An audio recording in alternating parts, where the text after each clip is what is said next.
He stepped onto the Olympic stage carrying the wish of his late wife. When the barbell slipped from his hands, it felt like fate was telling him gold was not meant to be his.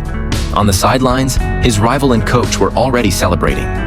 If this was an impossible mission, then love was the only performance enhancer ever allowed at the Olympics. He decided to risk everything, his career, his body, his life, to prove that love isn't just powerful and real, it can even outlive death. His name is Matthias Steiner. He was once a weightlifter for Austria until he was forced to leave his homeland. It all started at the 2004 Athens Olympics. He gave everything he had but finished only 7th. Instead of understanding, he was met with a storm of criticism and insults. One newspaper even wrote, "For Austrian sports, Steiner is completely dispensable." Just when the outside world seemed ready to drown him in mockery, a young German woman named Suzanne saw his competition on TV. Something about him moved her deeply. She found his email and started writing to him again and again. Her message was simple but powerful. Do what you love. It's okay to be laughed at. It's okay to be doubted. I'll always be by your side. They began writing each other more often, and over time, they fell in love. Eventually, she became his wife. But fate wasn't done testing him. At the 2005 European Championships, he failed a crucial lift. His score was voided. The press tore him apart. He became the laughingstock of Austria, losing all confidence and faith in his country's weightlifting system.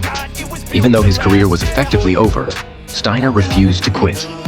Encouraged by his wife, he made the bold decision to change nationality and compete for Germany.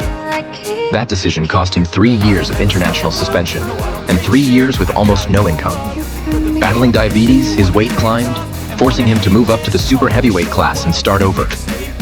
"The road ahead is hard," Suzanne told him, "but as long as I'm with you, I'm not afraid." Those words became his anchor. From the day they married, she studied by day and worked nights to save money for Beijing. He trained relentlessly and took small jobs as a sports commentator to pay the bills. For 3 years, the gym became their date night, and the sound of barbells their love song. Everything seemed to be heading toward a happy ending. But in July 2007, a single phone call shattered that world. Suzanne had been in a car accident. She didn't survive. Steiner ran to the hospital, desperate to believe it wasn't true. But in the cold stillness of the morgue, he had to face reality. There were still over 400 days left before the Beijing Olympics. Using the training plan Suzanne had written for him, Steiner pushed on. When the 2008 Olympics finally arrived, he took the stage, carrying both their dreams. In the snatch, he failed at 207 kilograms and dropped to 4th place with 203 kilograms. It was respectable, but far from gold. In the clean and jerk, he missed his first attempt at 246 kilograms. His second lift, 248 kilograms, was successful, and he let out a roar of release. But the Russian lifter soon took the lead with 250 kilograms. To win gold, Steiner needed to lift 258 kilograms, something he had never done in his life. Even his coach didn't believe it was possible. But driven by the promise he'd made to Suzanne, he stepped toward the barbell one last time. When he pulled it to his shoulders, the entire arena fell silent. If the limits of the human body cannot be broken, then love must be the fuel that ignites miracles. And in that moment, a miracle happened.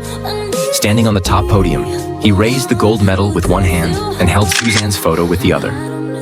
That image was forever etched into Olympic history, not just as a moment of victory, but as living proof that love can cross the boundaries of life and death.